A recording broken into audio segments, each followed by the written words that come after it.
अस्सलाम वालेकुम नाजरीन, वीडियो का थंबनेल यकीनन आप मुलाहिजा कर रहे हैं। उसके दो हिस्से हैं। एक हिस्सा तो ये है कि सऊदी अरब ने इम्पोर्टेड हुकूमत के साथ बड़ा हाथ कर दिया है, और दूसरा हिस्सा ये है कि नवाज शरीफ का सबसे बड़ा खिलाड़ी कप्तान की हिमायत में डट गया है। नाजरीन, इस दूसरे हिस्से से आज की इस वीडियो का बाकायदा आगाज करते हैं। मिफ्ताह इस्माइल साहब वजीर खजाना हैं। ये जो मैंने लिखा हुआ है ना कि सबसे बड़ा खिलाड़ी, तो देखिए मईशत जो है वो रीढ़ की हड्डी है भाई, उसी से ही मुल्क चलते हैं, उससे ही आपकी दिफाई कुव्वत जो है वो डिपेंडेंट है, और लोगों की खुशहाली का इन्हिसार पाकिस्तान की मईशत पे होता है। तो डेफिनेटली जो वजीर खजाना होता है वो सबसे बड़ा खिलाड़ी ही शुमार किया जाता है। चुनाचे मिफ्ताह इस्माइल साहब ने चंद facts and figures press conference में पेश किए हैं। वो फिगर्स मुलाहिजा करने के बाद आप खुद इस नतीजे पे पहुंचेंगे कि उन्होंने इमरान खान साहब की एक तरह से डटकर हिमायत कर दी है। चुनाचे वो कहते हैं कि फिस्कल ईयर 2021-2022 में जो एफबीआर ने टैक्स कलेक्ट किया है वो है 5122 बिलियन रुपए, 5122 अरब रुपए टैक्स कलेक्ट किया है एफबीआर ने। और आगे चल के वो कहते हैं कि पिछले साल ये जो टैक्स कलेक्ट किया था वो 3981 रुपए था, 3981 अरब रुपए था। चुनाचे वो खुद तस्लीम कर रहे हैं कि जब इमरान खान साहब हुकूमत से गए हैं महीना पहले, तो उस वक्त तक जो है 5122 अरब रुपए टैक्स जमा हुआ है। फिर आगे चल के वो कहते हैं कि ये टैक्स कलेक्शन में 28.7% इजाफा है, जो कि पाकिस्तान की तारीख में एक रिकॉर्ड है। ये उनके अल्फाज हैं, 28.7% इजाफा हुआ है टैक्स कलेक्शन में। और इसकी नाज़रीन वजह क्या है? वजह यह है कि पुराने दौरे हुकूमत में माजी में होता यह था कि चंद लोग, 10 लाख लोग तकरीबन टैक्स देते थे, तो उन्हीं के ऊपर टैक्स को इंक्रीज किया जाता था, मुख्तलिफ टैक्सेस लगाए जाते थे। लेकिन इस दौरे हुकूमत में टैक्स नेट को वसी किया गया है, मजीद लाखों अफराद को टैक्स के दायरे में लाया गया है, बजाय इसके कि उन्हीं लोगों पे आप बार बार बोझ डालते रहें, आप टैक्स नेट को वसी कर दें। यही उसकी कामयाबी की वजह थी। दूसरा जो उन्होंने दलील दी है वो ये कि इमरान खान साहब जब गए उस वक्त तक 264 अरब रुपए रिफंड किए गए, और फिर वो कहते हैं कि पिछले साल 230 अरब रुपए रिफंड किए गए थे। अब रिफंड क्या होता है नाजरीन? जो बिजनेस कम्युनिटी होती है वो टैक्स फाइल करती है, फाइलर बनते हैं, टैक्स देते हैं, अपनी इनकम जाहिर करते हैं, तो उसके बाद उसी टैक्स में से, दिए गए टैक्स में से कुछ पैसे उनको वापस दे दिए जाते हैं। चुनाचे इससे बिजनेस कम्युनिटी को, ताजिरों को एक एतमाद होता है, और इससे बिजनेस एक्टिविटीज भी बढ़ जाती हैं। चुनाचे ये भी 264 अरब रुपए था, जो कि पिछले साल के मुकाबले में तकरीबन 34 अरब रुपए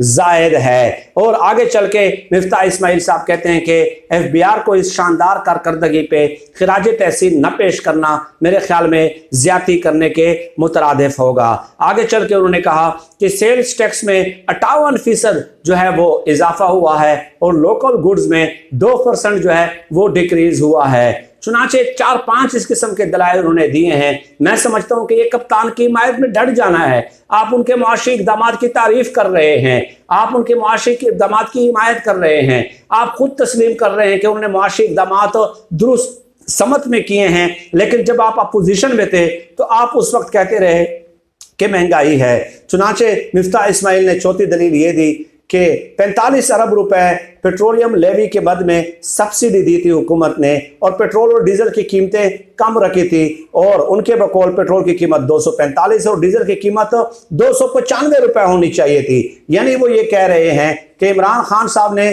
कीमतें कम रखी थी, रिलीफ दिया था, महंगाई कम इतनी क्यों रखी थी, इस किस्म के दलाइल वो दे रहे हैं। तो ये कप्तान की हिमायत में अगर डट जाना कोई इसको नहीं कहता तो मेरे ख्याल में और किसको कहते हैं। अब पांचवी दलील नाजरीन वो ये है, जो कि मैं खुद दे रहा हूं, कि देखिए दुनिया भर में अब पेट्रोल की कीमतों में इजाफा हो रहा है पेट्रोल की कीमतों में इजाफा। यही वजह है कि इंडिया ने 700 अरब टन जो है वो पेट्रोल खरीदा है रूस से। चुनाचे इमरान खान साहब भी यही करने जा रहे थे।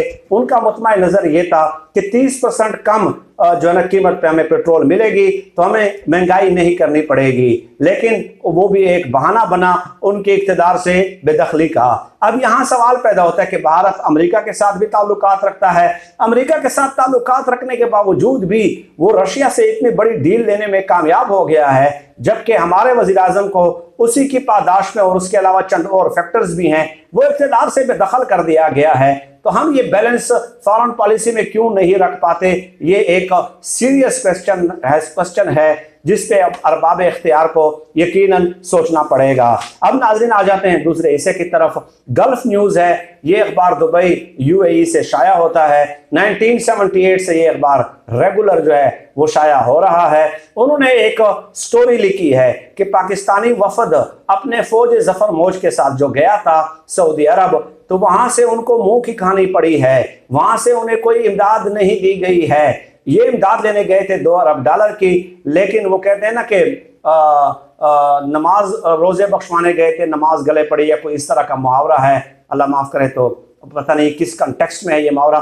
तो बहरहाल ये जो मुहावरा है, तो सऊदी हुकूमत ने उनसे ये कहा कि इमरान खान साहब के दौरे हुकूमत में $3 अरब जो हमने इमदाद दी थी, जो आपके स्टेट बैंक के पास मौजूद है, आपके फॉरेन रिजर्व्स को मेंटेन करने के लिए, उस पर हम गौर करेंगे। ये गल्फ न्यूज़ कह रहा है कि उस पर हम गौर करेंगे कि आया उसको एक्सटेंड किया जा सकता है या नहीं किया जा सकता। यहां तक कहा गया है, वहां पे लफ्ज जो इस्तेमाल हुए हैं अखबार में वो ये कि we will discuss the possibility to extend, we will discuss the possibility to extend.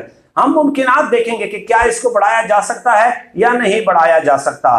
तो मेरे ख्याल में ये कप्तान की हिमायत में सामने आ जाना है और उसकी फॉरेन पॉलिसी की तारीफ और मदासराई करने के मुतरादिफ है कि उनको $3 अरब दिए थे और इनको वो $3 अरब भी वापस ले रहे हैं। चुनाचे यही वजह है कि मिफ्ताह इस्माइल साहब ने प्रेस कॉन्फ्रेंस में भी ये कहा कि हमने सऊदी अरब से रिक्वेस्ट की है कि हमसे ये पैसे न लें, यानी यहाँ तक नौबत आ गई है और इमदाद तो दरकिनार, नौबत यहाँ तक पहुँच गई है। और इसके अलावा IMF का देख लें $1 अरब की किस्त थी और उन्होंने भी ये कहा कि भाई आप जाएं, पहले पेट्रोल और बिजली की कीमतें बढ़ाएं। चुनाचे जब से ये इक़्तिदार में आए हैं 1 महीने के अंदर 4 दफ़ा पे बिजली की कीमतें बढ़ चुकी हैं। हाँ, मैं इतना ज़रूर तस्लीम करता हूँ बिल्कुल खुले दिल के साथ कि डेरा इस्माइल खान में जो अभी इमरान खान साहब का दौरे हुकूमत था उसमें बदतरीन लोड शेडिंग थी।